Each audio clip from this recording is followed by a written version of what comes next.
What's up, my God bless family? Welcome to Life and Vibes TV. Today's video upload, we are making the African stew with pasta. You know, like chicken pasta?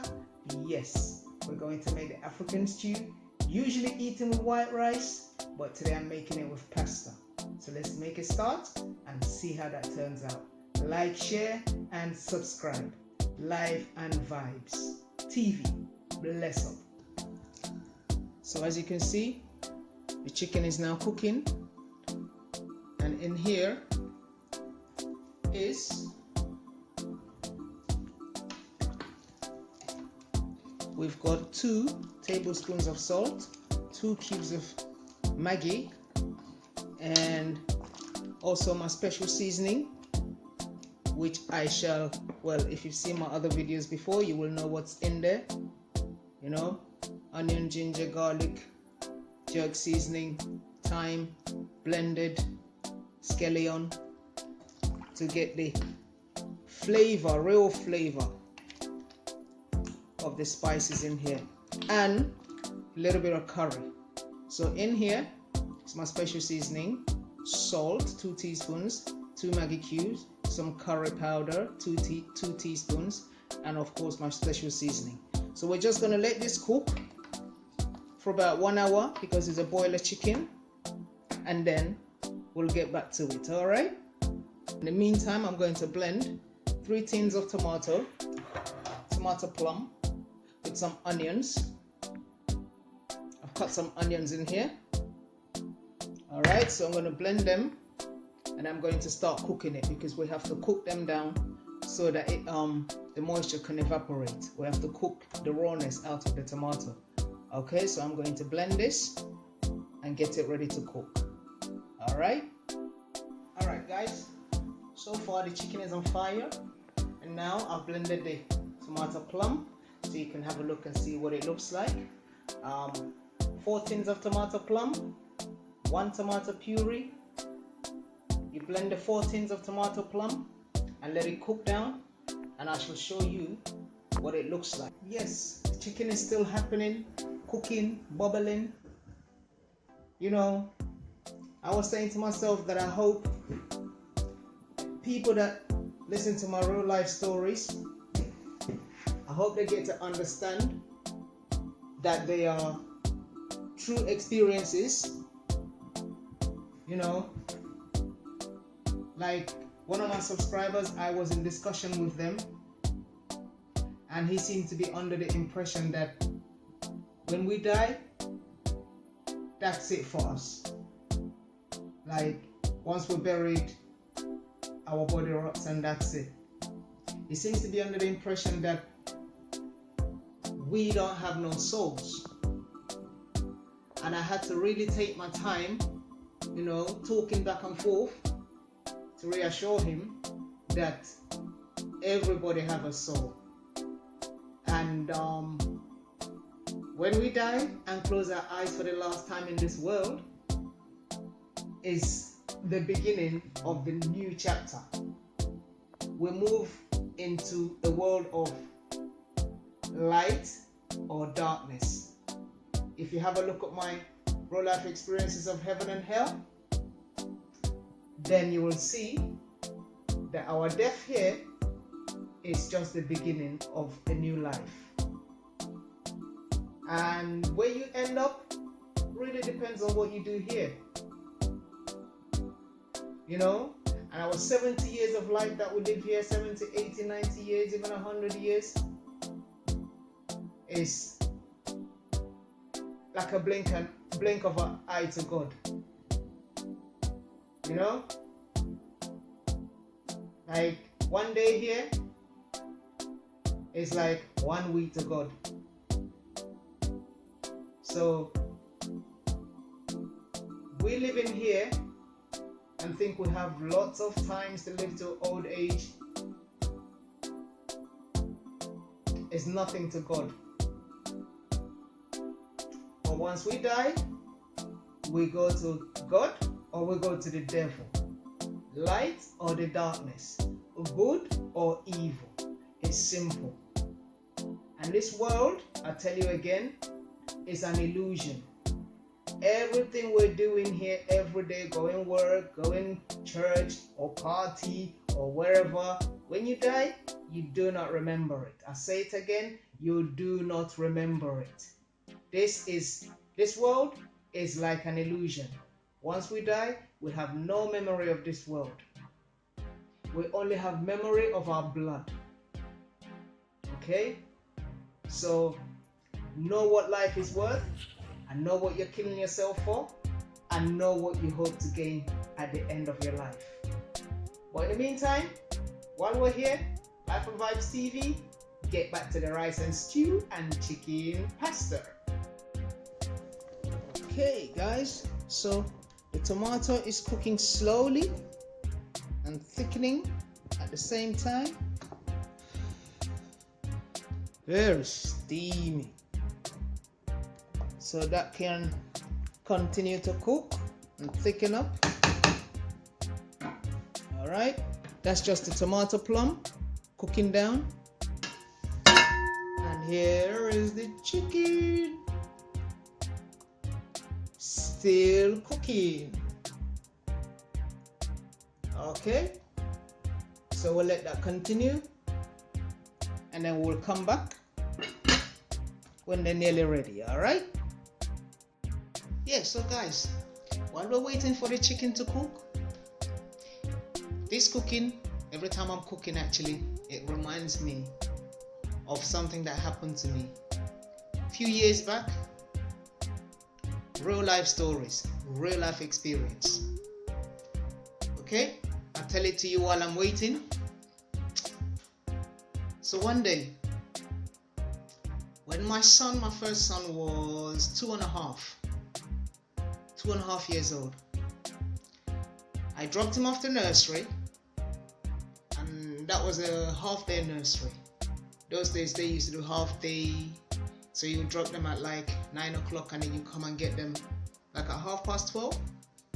So I dropped my son off at the nursery at 9 o'clock, and then I came home. That time I was like 8.5 months pregnant with my second son.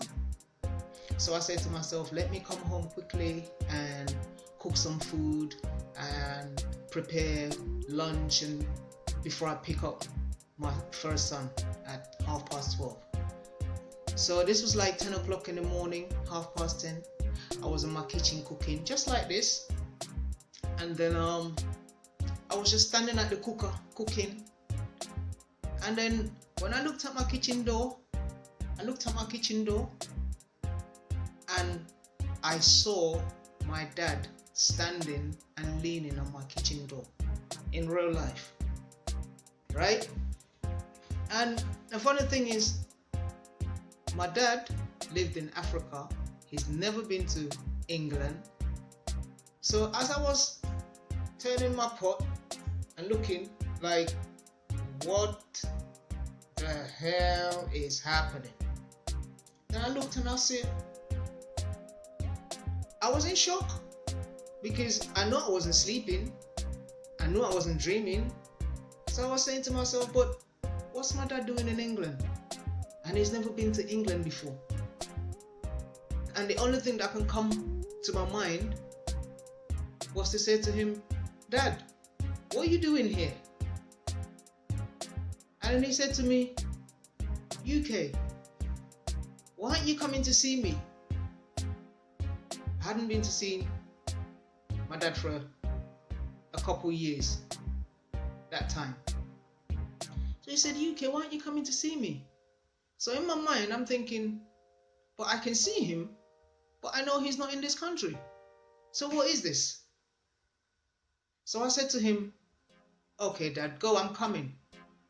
I don't know what made me say that, but that's exactly the words I said. I said, all right, Dad, go, I'm coming. And then he disappeared. And then 2 days later, I dreamt him. I dreamt that I was in Africa in a hospital, and on the bed was a body wrapped in head to toe in bandages. I mean, I've never been to bury anybody because I left Nigeria when I was young, so I don't really know how people are buried there. But in this hospital, I saw this body on the bed, and I went to the body and unwrapped the bandage from the head, and then I saw it was my dad. And then it was such a surreal dream, because next to the hospital bed there was, you know, the hospital tables with a bowl of soup. Yeah. Once again, let's turn me cooking down. Yeah.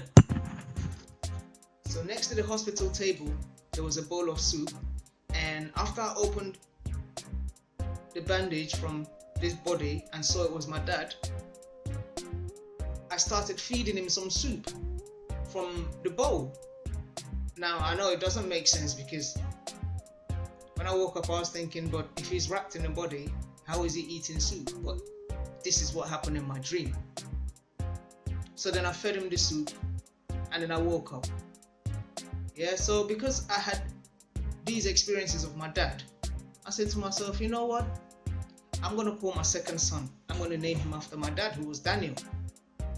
So 2 weeks later, I gave birth to my son, and I called him Daniel. And then, you know, during family gathering, I said to my sister, you know, what's going on? Because Dad came to me in real life, and he doesn't live in London. He came to me in real life, and then 2 days later I dreamt of him. So I was asking her, what's going on? Why is this happening? And she said to me, it looks like Dad came to say goodbye, because he died 4 weeks ago. I was like, what do you mean he died 4 weeks ago? And they're like, yeah, he passed 4 weeks ago, but we didn't want to tell you because you was expecting and you had exams, because I was at university at the time.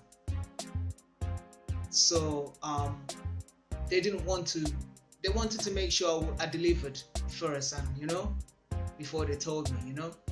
So I said 4 weeks ago, but I saw him a couple of weeks ago. Like, how can he have died and then I'm seeing him alive in my kitchen? And then she just said, it looks like he came to say goodbye to you. So that was the story of my real life experience of seeing my dead dad in my kitchen in England after he died, to say bye to me. I love my dad, and I'm so happy. If you see my other videos of real life experiences, you will see that he is in heaven, in Zion, in glory, you know. So I am very happy to relay these experiences and stories to you. All right, I know some people might be looking at the channel and say, oh, this is made up, this is what. No, none of my stories are made up. These are things that happened to me, and there will be many others that I'll be putting in place, sharing as a testimony of how good God has been to me. Because in real life, I shouldn't be alive, and I feel like I've had the opportunity to live many lives, from Africa to here to Jamaica. Yeah, I feel blessed. So I want to share these things with you. I don't know if anybody else has ever experienced seeing somebody who's passed on in real life, but these things are real, you know. And blessed be the name of Jah for bringing him through to me to say his goodbye in real life. Live on Vibes TV, like, share and subscribe. Okay, but let's get back to the cooking and see how we're doing.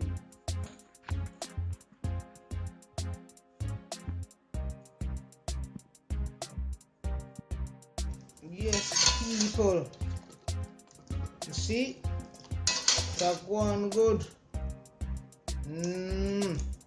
Smells delicious. So we'll let that cook for about another half an hour. Because it's a boiler, the meat is quite tough, so you have to cook it down to tender, right? Tenderize it. And then we've got the tomato cooking down. I don't don't know if you can see it, but it's getting smaller and smaller and thicker.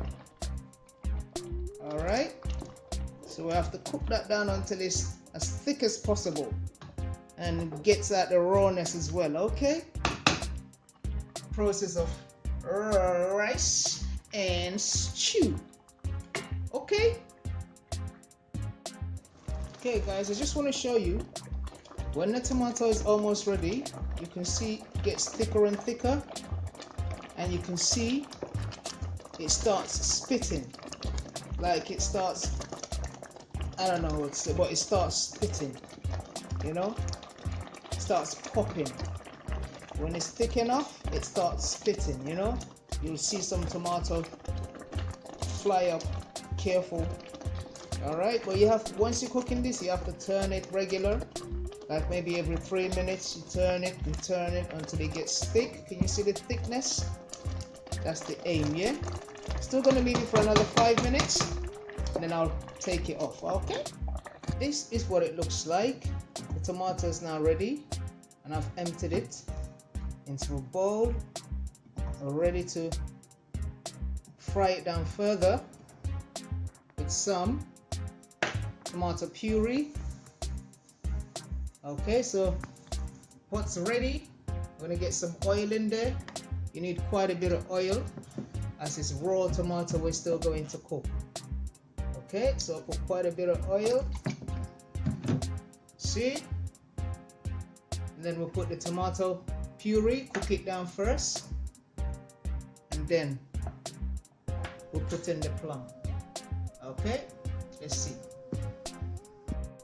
Yep, so when the oil gets hot, alright, what I'm gonna put first is some of my special seasoning. See how green it is? In here is onion, garlic, ginger, scallion, thyme, jerk seasoning, and a secret ingredients here. One secret ingredient I can't reveal. You know how it goes. So I'm gonna put this in my stew to spice it up. Then I'll put the tomato puree in there. I know it's going to splash.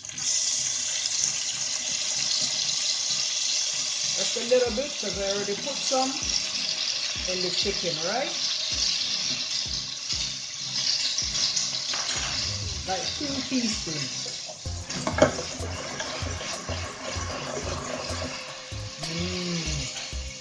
And then we'll put the puree.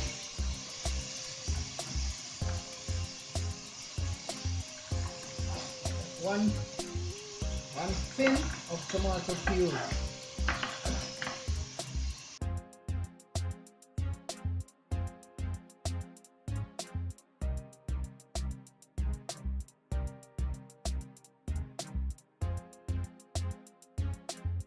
And then we'll mix it up.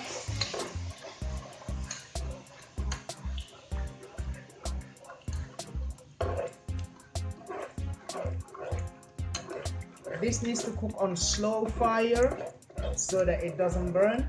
This is the tomato puree. We're just going to cook out the rawness of that too. See how the puree is turning the oil red? Okay. Make that go on, yeah? You have to turn this like every minute or every 2 minutes so it doesn't burn, okay? Cook it for about 5 minutes, the tomato puree, and then we add the plum, which I've already cooked down. Okay? We are making rice and stew and chicken pasta. Okay? Okay. So the puree is cooked. Can you see the oil is nice and red? The rawness is come out of it. So now we're gonna add the tomato plum that I already cooked earlier.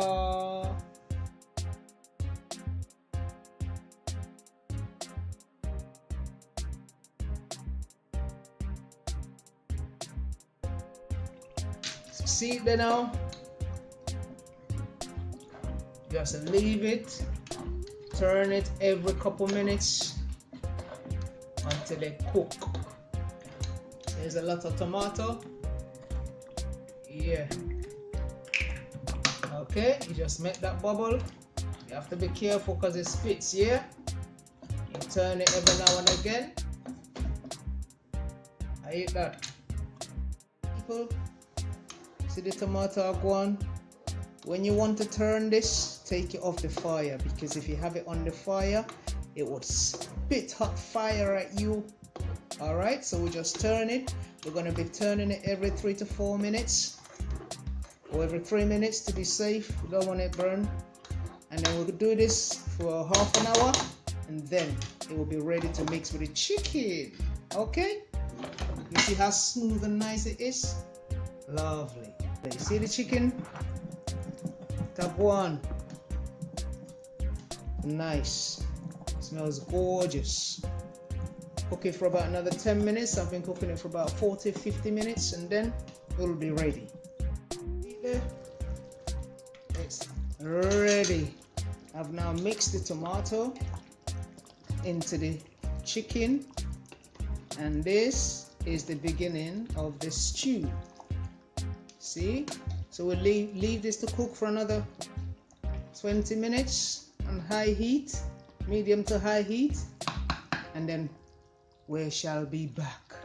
Smells delicious. Ooh. Yep, my family, the stew is ready. You see how thick and nice it is? This is the African stew. See everything come together. Lovely. Right? So I'm gonna take it off the fire now.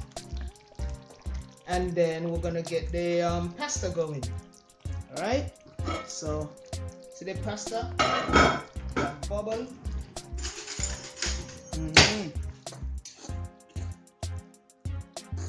Just cook that for 3-4 minutes and it's ready. And then I'm going to shred some chicken from here. Shredded the chicken from the bone, shred it off the bone, and then with some stew and mix it with the pasta. And you get chicken pasta. Okay? Yes, my God bless family. And that was Life and Vibes TV making chicken pasta and stew. I hope you enjoyed the session and I hope you try it. Let me know what you think in the comment section. Okay? Thank you for watching. Life and Vibes. Bless up.